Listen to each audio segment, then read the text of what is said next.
Hare Krishna, my dear devotees. Welcome back to the daily readings of Srila Prabhupada's books, right here in the live studios of The Haven, which is located in Hythe, southeast England,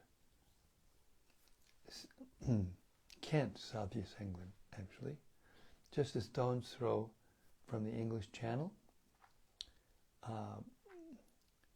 Seems hard to believe, but it's last day of October already, 2022. We're going through the years pretty quickly now. So we pray to the Supreme Personality of Godhead and His pure devotee, Srila Prabhupada, that we can finish this Śrīmad-Bhāgavatam. Hare Krishna. The blessings of the Vaishnavas. Śrīmad-Bhāgavatam Mahima Stotram by Srila Sanatana Goswami says it all in five very potent verses. Goes like this: Sarva Shastrabdi Piyusha, Sarva Vedaika Satpala, Sarva Siddhanta Ratnaja, Sarva Lokaika Drikprada. O nectar from the ocean of all scriptures, singular fruit of all the Vedas, rich mine of the precious gems of all conclusive truths, you are the only giver of sight to all the worlds. Sarva Bhāgavata Pṛthu, Śrīmad-Bhāgavata Prabho, Kalidwandoditaditya, Sri Krishna Parivartita. O life air of all the Supreme Lord's devotees, O Master, Śrīmad-Bhāgavatam, you are the sun risen in the darkness of Kali. You are the exact image of Sri Krishna. Paramananda Pataya, Prema Varshakshadayate, Sarvada Sarvasevyaya, Sri Krishnaya Namostume. I bow down to you, who is supremely blissful to read. Your every syllable pours down a flood of prema. You can always be served by everyone. You are Sri Krishna himself. Madeka Bando Matsangin, Madguru Man Mahādana, Man Nistadaka Mad Bhagya, Mad Ananda Namostute. My only friend, my constant companion, my spiritual master, my great wealth, my savior, my good fortune, my source of ecstasy, I bow down to you. Asadu saduta dayin atini chochata kada hanamuncha kadachin mam premna rit kantayokspura. O bestower of saintliness to the unsaintly, O exalter of the most fallen, please never leave me. Always appear in my heart and my voice with pure love. Om Namo Bhagavate Vasudevaya. Om Namo Bhagavate Vasudevaya. Om Namo Bhagavate Vasudevaya. All right, we've reached the 22nd chapter of the 4th canto of Śrīmad-Bhāgavatam. We're beginning with text 31 as the 4 Kumāras are instructing Mahārāja Pṛthu.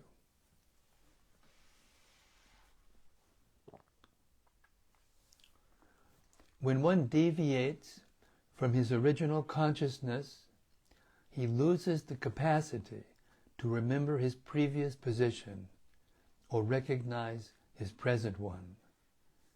When remembrance is lost, all knowledge acquired is based on a false foundation. When this occurs, learned scholars consider that the soul is lost. Purport. The living entity, or the soul, is ever existing and eternal. It cannot be lost. but learned scholars say that it is lost when actual knowledge is not working. That is the difference between animals and human beings. According to less intelligent philosophers, animals have no soul. But factually, animals have souls. Due to the animals' gross ignorance, however, it appears that they have lost their souls. Without the soul, a body cannot move. That is the difference between a living body and a dead body. When the soul is out of the body is called dead. The soul is said to be lost when there is no proper knowledge exhibited. Our original consciousness is Krishna consciousness, because we are part and parcel of Krishna. When this consciousness is misguided and what is put into the material atmosphere, which pollutes the original consciousness, one thinks that he is a product of the material elements. Thus one loses his real remembrance of his position as part and parcel of the Supreme Personality of Godhead, just as a man who sleeps forgets himself. In this way, when the activities of proper consciousness are checked, all the activities of this lost soul are performed on a false basis. At the present moment, human civilization is acting on a false platform of bodily identification. Therefore, it can be said that people of the present age have lost their souls, and in this respect, they are no better than animals. Text 32. There is no stronger obstruction to one's self-interest than thinking other subject matters to be more pleasing than one's self-realization. Purport. Human life is especially meant for self-realization. Self refers to the super-self and the individual self, the Supreme Personality of Godhead and the living entity. When, however, one becomes more interested in the body and bodily sense gratification, he creates for himself obstructions on the path of self-realization. By the influence of Maya, one becomes more interested in sense gratification, which is prohibited in this world for those interested in self-realization. Instead of becoming interested in sense gratification, one should divert his activities to satisfy the senses of the Supreme Soul. Anything performed contrary to this principle is certainly against one's self-interest. Text 33. For human society, constantly thinking of how to earn money and apply it for sense gratification brings about the destruction of everyone's interests. When one becomes devoid of knowledge and devotional service, he enters into species of life like those of trees and stones. Purport. Jnana, or knowledge, means to understand one's constitutional position, and vijnana refers to practical application of that knowledge in life. In the human form of life, one should come to the position of jnana and vijnana. But despite this great opportunity, if one does not develop knowledge and practical application of knowledge through the help of a spiritual master and the Shastras, in other words, if one misuses this opportunity, then in the next life he is sure to be born in a species of non-moving living entities. Non-moving living entities include hills, mountains, trees, plants, etc.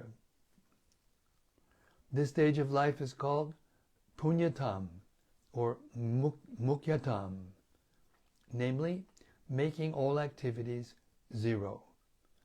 Philosophers who support stopping all activities are called shunyavadi. by nature's own way, our activities are to be gradually diverted to devotional service. But there are philosophers who, instead of purifying their activities, try to make everything zero or void of all activities. This lack of activity is represented by the trees and the hills. This is a kind of punishment inflicted by the laws of nature. If we do not properly execute our mission of life in self-realization, nature's punishment will render us inactive by putting us in the form of trees and hills. Therefore, activities directed toward sense gratification are condemned herein. One who is constantly thinking of activities to earn money and gratify the senses is following a path which is suicidal. Factually, all human society is following this path. Some way or other, people are determined to earn money or get money by begging, borrowing, or stealing, and applying that for sense gratification. Such a civilization is the greatest obstacle in the path of self-realization. Text 34.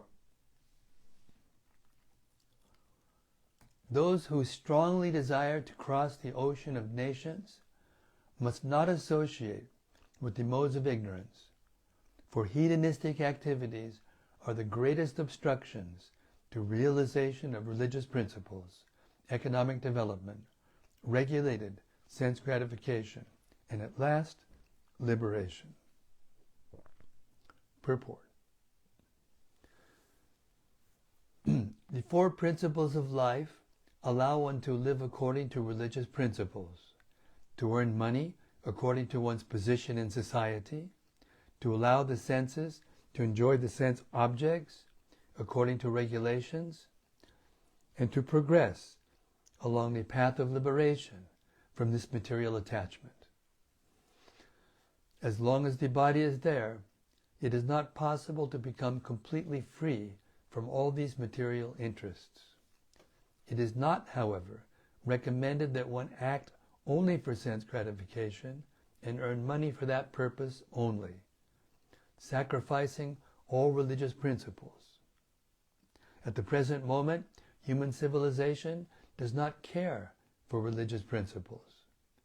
It is, however, greatly interested in economic development without religious principles. For instance, in a slaughterhouse, the butchers certainly get money easily, but such business is not based on religious principles. Similarly, there are many nightclubs for sense gratification and brothels for sex. Sex, of course, is allowed in married life, but prostitution is prohibited because all our activities are ultimately aimed at liberation, at freedom from clutches of material existence. Similarly, although the government may license liquor shops, this does not mean that liquor shops should be opened unrestrictedly and illicit liquor smuggled. Licensing is meant for restricting. No one has to take a license for sugar, wheat, or milk because there is no need to restrict these things. In other words, it is advised that one not act in a way that will obstruct the regular process of advancement in spiritual life and liberation. The Vedic process of sense gratification is therefore planned in such a way that one can economically develop and enjoy sense gratification and yet ultimately attain liberation. Vedic civilization offers us all knowledge in the Shastras, and if we live a regulated life under the direction of Shastras and Guru, all our material desires will be fulfilled. At the same time, we will be able to go forward to liberation. Text 35. Out of the four principles, namely religion, economic development, sense gratification, and liberation, liberation has to be taken very seriously. The other three are subject to destruction by the stringent law of nature, death. Purport.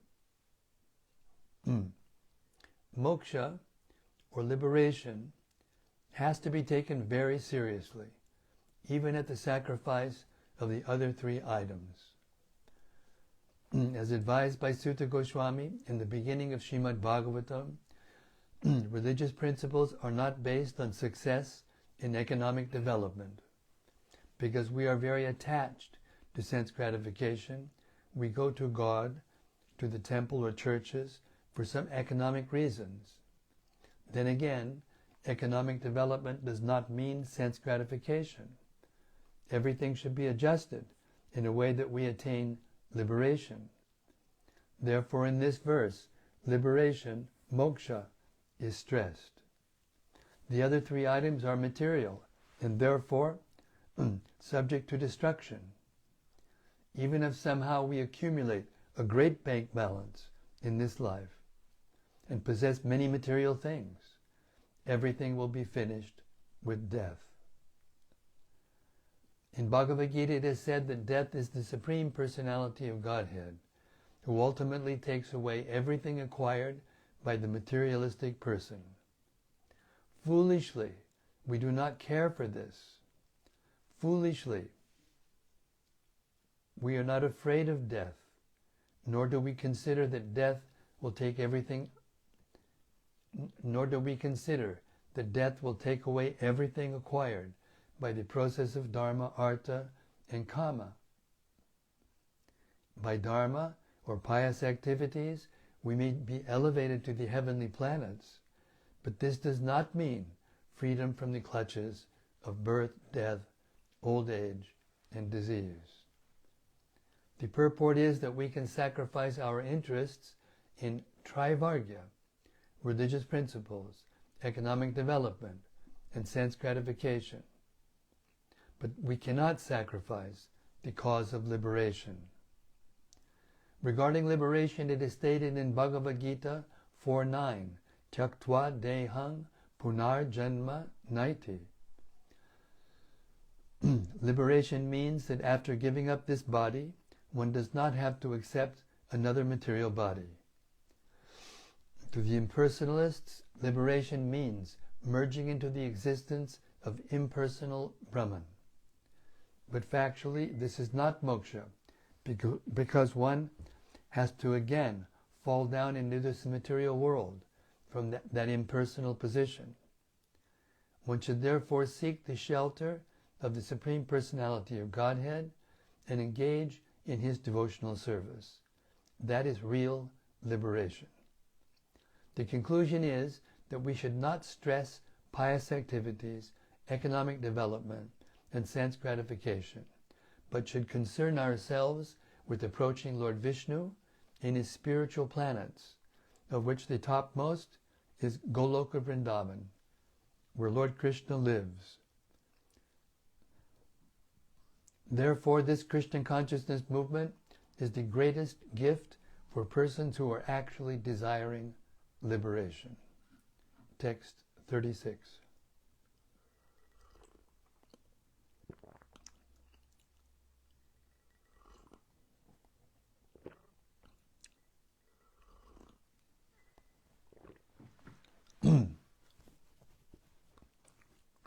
We accept as blessings different states of higher life, distinguishing them from lower states of life. But we should know that such distinctions exist only in relation to the interchange of the modes of material nature. Actually, these states of life have no permanent existence, for all of them will be destroyed by the Supreme Controller. Purport.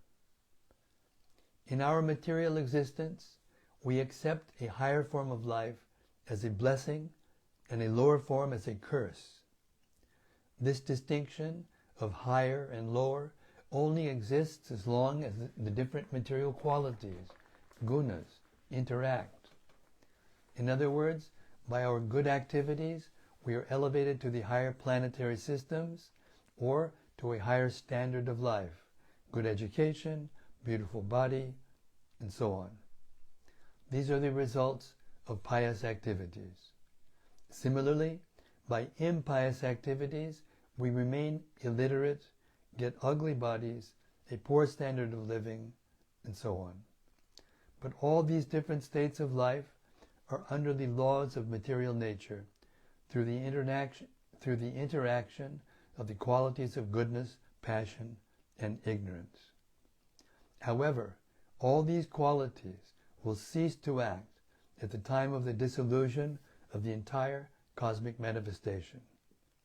The Lord therefore says in Bhagavad Gita 8:16, Abrahma bhuvanaloka punar avartanorjuna mamupetya tukonteya punar janma navidyate. Even though we elevate ourselves to the highest planetary system by the scientific advancement of knowledge or by the religious principles of life, great sacrifices, and fruitive activities, at the time of dissolution, these higher planetary systems and life on them will be destroyed. In this verse, the words Isha Vidvang Shita Shisham indicate that all such blessings will be destroyed by the Supreme Controller. We will not be protected. Our bodies, either in this planet or in another planet, will be destroyed. And again, we will have to remain for millions of years in an unconscious state within the body of Mahavishnu. And again, when the creation is manifested, we have to take birth in different species of life and begin our activities. Therefore, we should not be satisfied simply by a promotion to the higher planetary systems. We should try to get out of the material cosmic manifestation, go to the spiritual world, and take shelter of the Supreme Personality of Godhead. That is our highest achievement. We should not be attracted by anything material, higher or lower, but should consider them all on the same level. Our real engagement should be in inquiring about the real purpose of life and rendering devotional service to the Lord.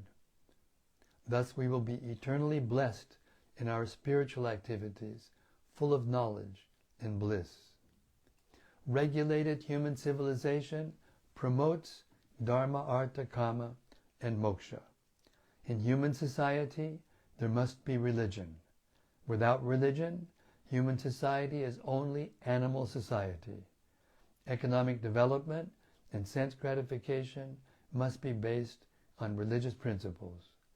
When religion, economic development, and sense gratification are adjusted, liberation from this material birth, death, old age, and disease is assured. In the present age of Kali, however, there is no question of religion and liberation. People have taken interest only in economic development and sense gratification. Therefore, despite tremendous economic development all over the world, dealings in human society have become almost animalistic.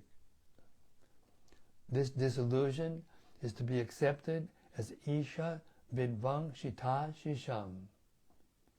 The Lord's so-called blessings of economic development and sense gratification will be conclusively dissolved by destruction.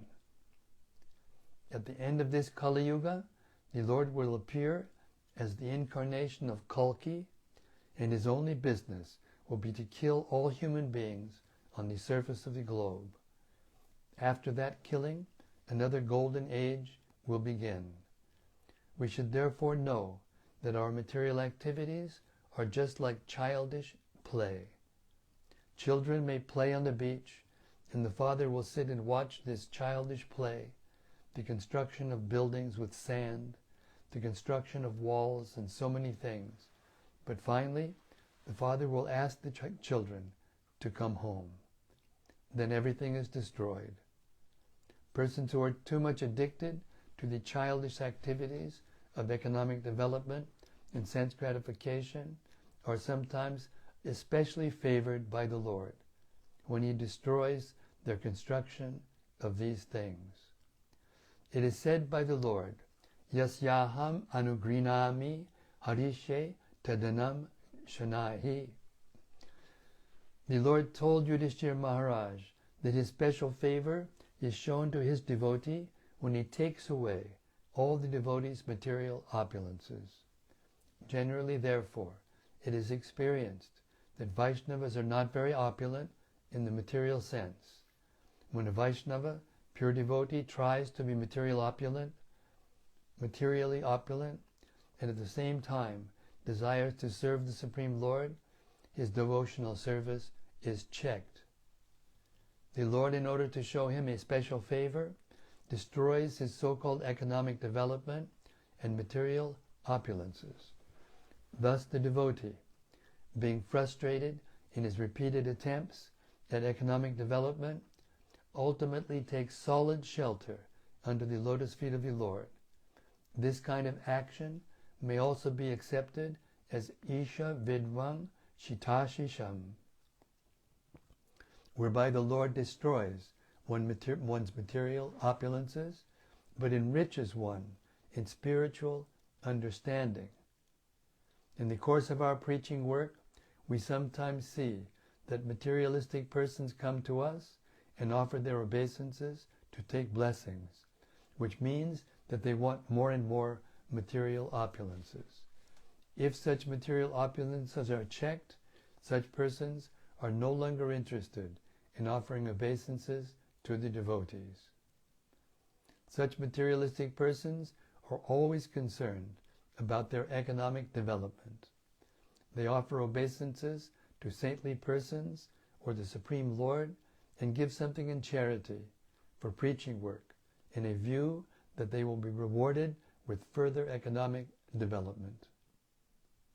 However, when one is sincere in his devotional service, the Lord obliges the devotee to give up his material development and completely surrender unto Him. Because the Lord does not give blessings of material opulence to His devotee, people are afraid of worshipping Lord Vishnu because they see that the Vaishnavas who are worshippers of Lord Vishnu are poor in superficial material opulences. Such materialistic persons, however, get immense opportunity for economic development by worshipping Lord Shiva. For Lord Shiva is the husband of the goddess Durga, the proprietor of this universe. By the grace of Lord Shiva, a devotee gets the opportunity to be blessed by the goddess Durga. Ravana, for example, was a great worshipper and devotee of Lord Shiva, and in return he got all the blessings of the goddess Durga, so much so that his whole kingdom was constructed of golden buildings.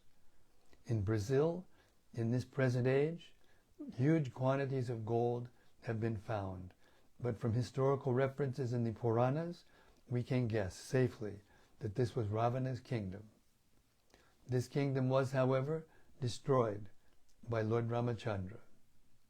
By studying such incidents, we can understand the full meaning of Isha Vidvang Shitashisham. The Lord does not bestow material blessings upon the devotees, for they may be entrapped again in this material world by continuous birth, death, old age, and disease. Due to materialistic opulences, persons like Ravana became puffed up for sense gratification. Ravana even dared kidnap Sita, who was both the wife of Lord Ramachandra and the goddess of fortune, thinking that he would be able to enjoy the pleasure potency of the Lord. But actually, by such action, Ravana became Vidbangshita, or ruined. At the present moment, human civilization is too much attached to economic development and sense gratification, and is therefore nearing the path of ruination. Text 37. Sanat Kumāra advised the king, "Therefore, my dear King Pṛthu, try to understand the Supreme Personality of Godhead, who is living within everyone's heart, along with the individual soul, in each and every body, either moving or not moving.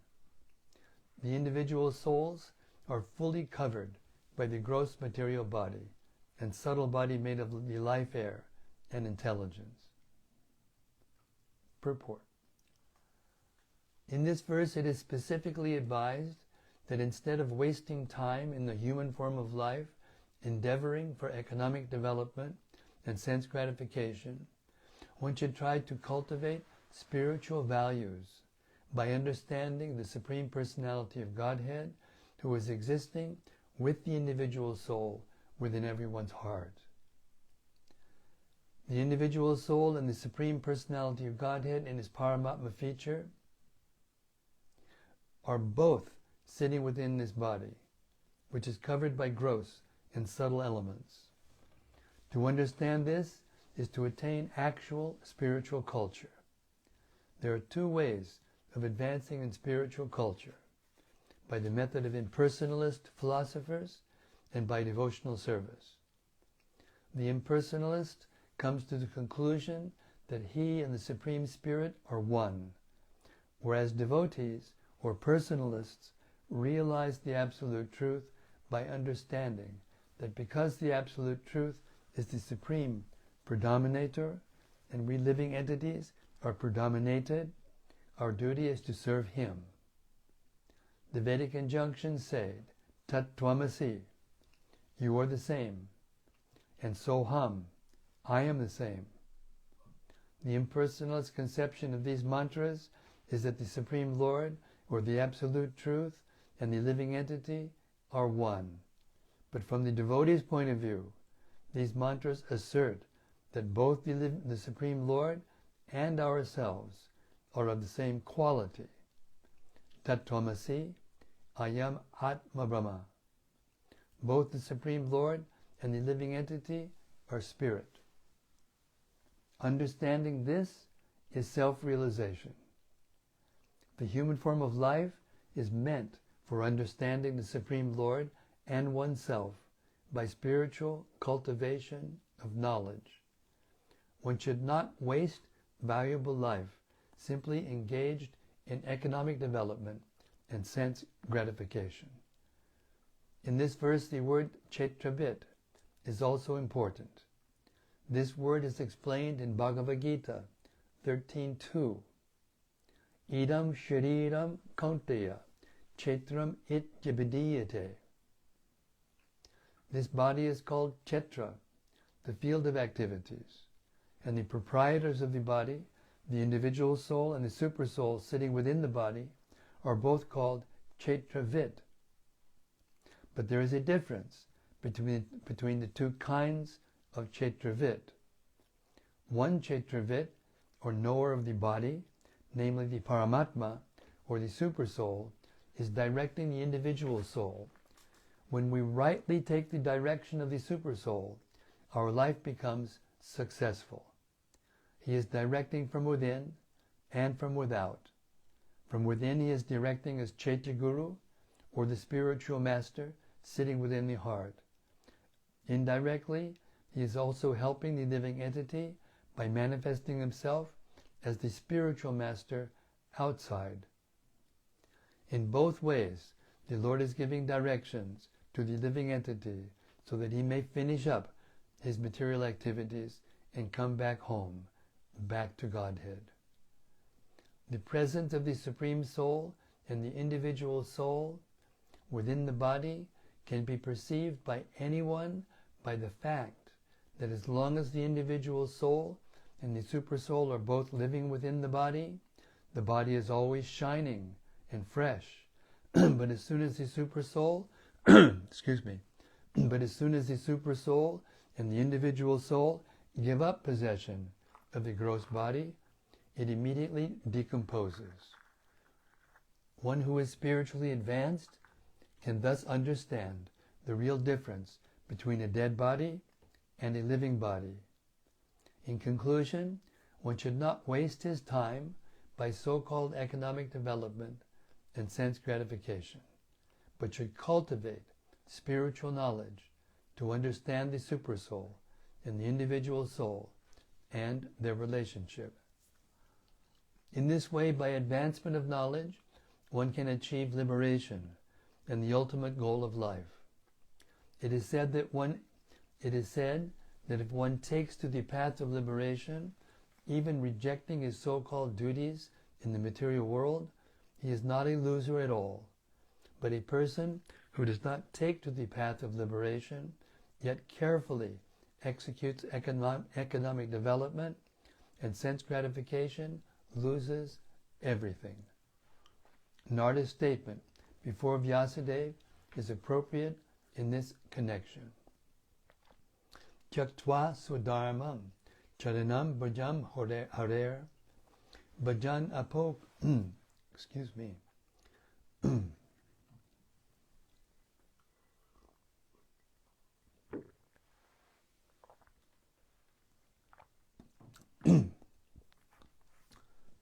Tyaktva swadharmam charanam bhajam harer bhajan apakvo tapatet tato yadi yatra kvava bhadramabud amushikim kovarta apto bhajatam swadharmataha. Bhagavatam 1:5-17. If a person, out of sentiment or for some other reason, takes to the shelter of the lotus feet of the Lord, and in due course of time does not succeed in coming to the ultimate goal of life, or falls down due to lack of experience, there is no loss. But for a person who does not take to devotional service, yet executes his material duties very nicely, there is no gain. Text 38. How long is this purport?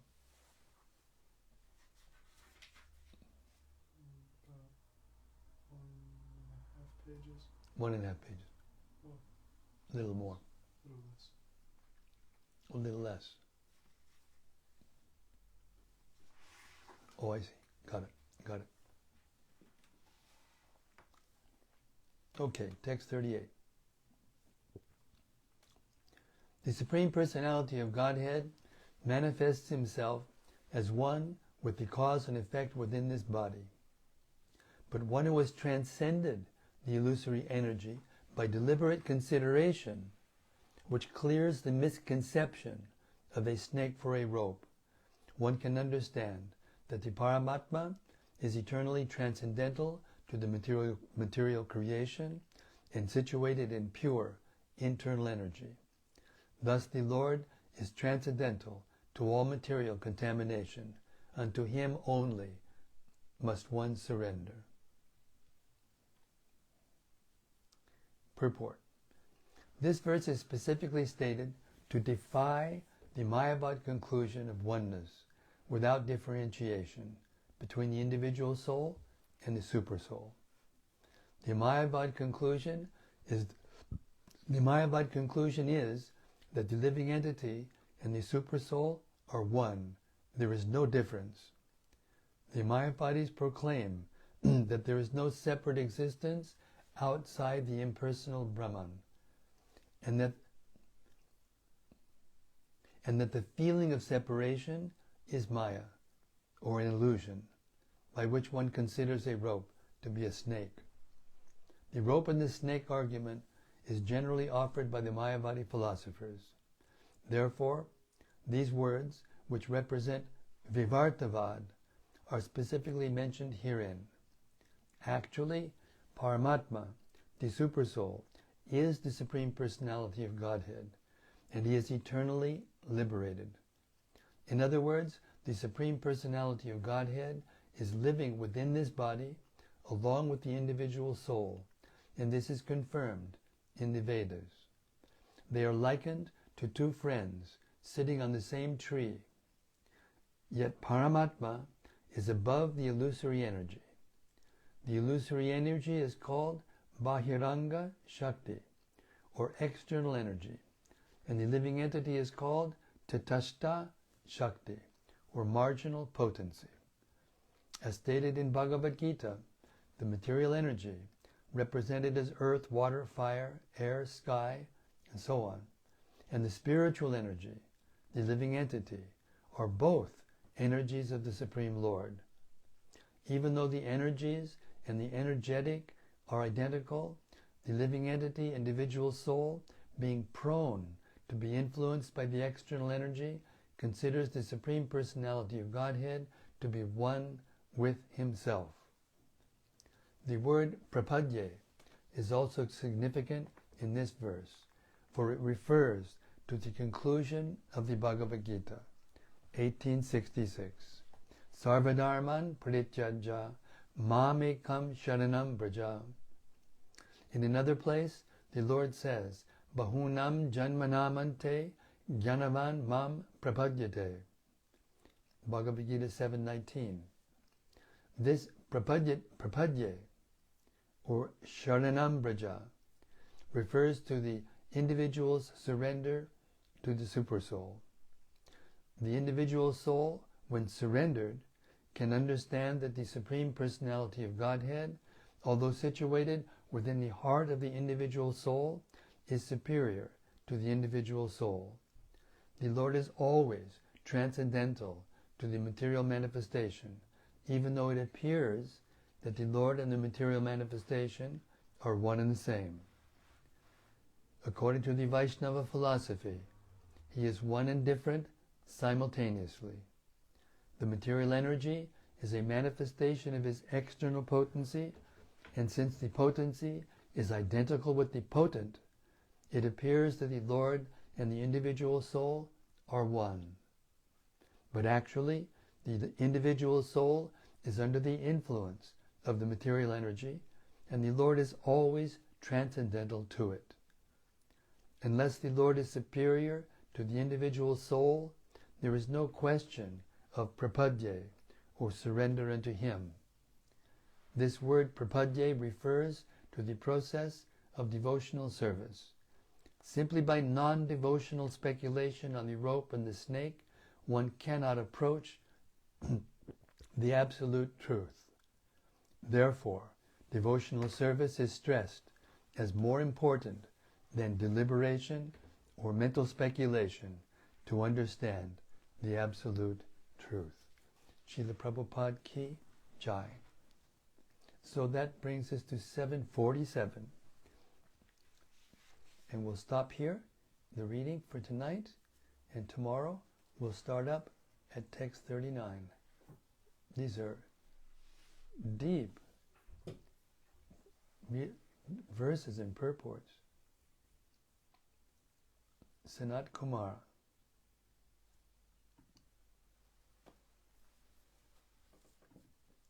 Okay, waiting for the reflections from the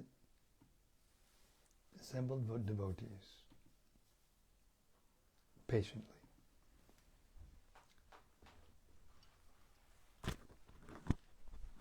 Okay, first is from Gopakanya Devidasi. Yes, Gopakanya Devidasi. Hare Krishna, dear Mahārāja, and all assembled sages. All glories to Srila Prabhupada and Śrīmad-Bhāgavatam. Jai Ho. And this is from Dayani Tai. Yes, Dalni Tai, I owe you the letter. It's coming, it's coming. Dear Srila Guru Mahārāja, please accept my obeisance. Thank you for tonight's reading. Hare Krishna. Hare Krishna to you too. Tonight, amidst an abundance of amazing and helpful informations, verse 4:22-32 stood out for me as a verse to be memorized and worn around my neck. Quote, there is no stronger objection to one's self-interest than thinking other subject matters to be more pleasing than one's self-realization. Hare Krishna, your servant Dayani Tai Das. Jai, thank you, Dalni Tai, for pointing out that gem. Abai looked at me and gave me a big smile when I read that verse. I was also feeling the same way about it. To think that anything else is attractive other than Krishna in his devotional service is an obstruction to devotional service. As long as we feel like that, think like that, feel like that, will like that, and act like that, we can't taste devotional service.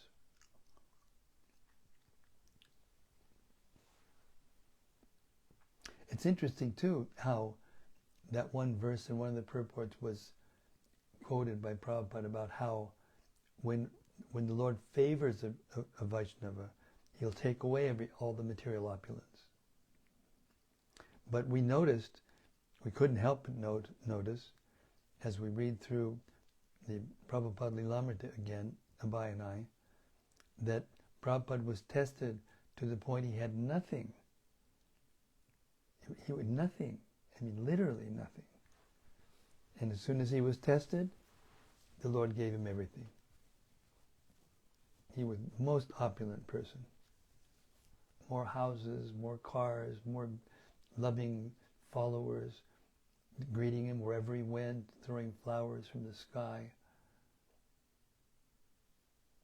Yeah. So it's not that, you must be poor in order to be a pure devotee. But you have to have had passed the tests of the Lord. And then He'll give you everything, including Himself. Well, when He gives Himself, automatically He gives you everything. Hare Krishna.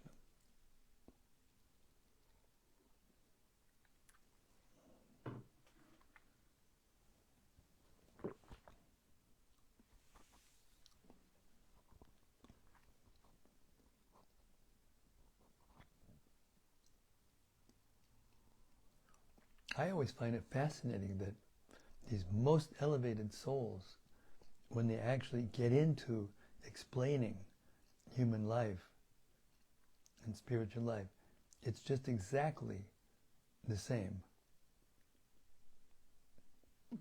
Different at the same time, different examples, so many ways different, but the same basic truths. Same basic truths.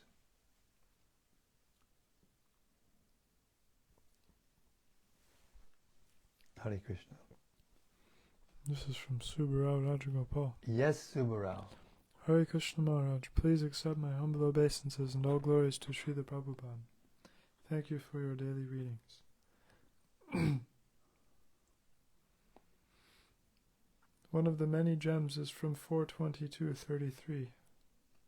Quote, Jnana, or knowledge, means to understand one's constitutional position.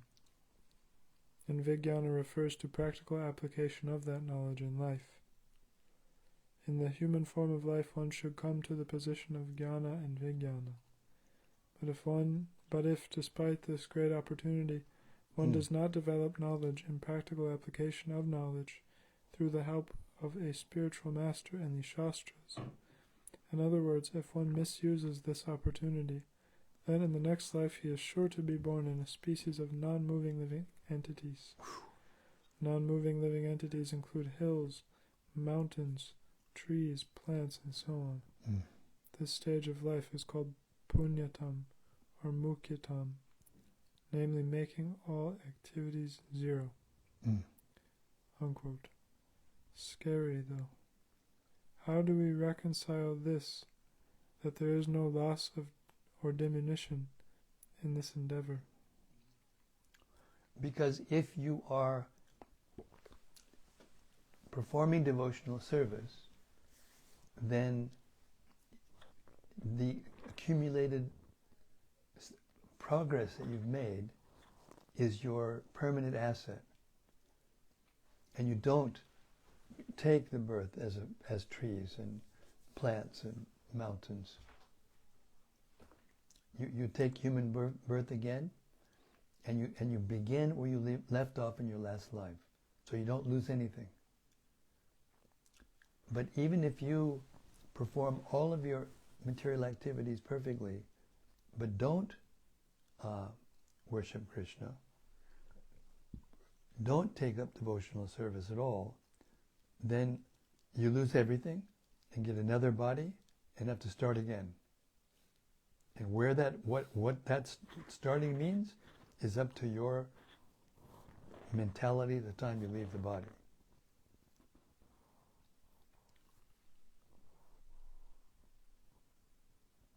So that's what it means, not to lose anything, even if you're not completely successful in your devotional life.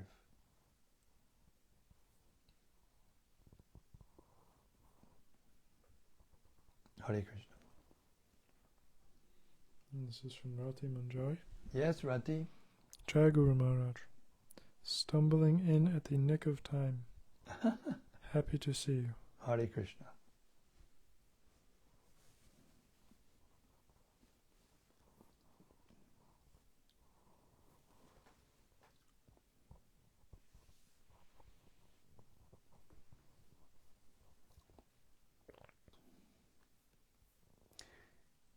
Okay, we fulfilled our vow. Since the last time I took 3 days off, I haven't missed a day for the rest of the month, and by your mercy. And we'll see you again tomorrow night. Śrīmad-Bhāgavatam ki jai. Samaveda Bhakta Vrinda ki jai. Gaur Premanandi Hari Hari Bol. We'll see you tomorrow night, same topic, same place, same time, and we'll hear more of these profound instructions from Sanat Kumara representing the 4 Kumaras. See you tomorrow. Hare Krishna.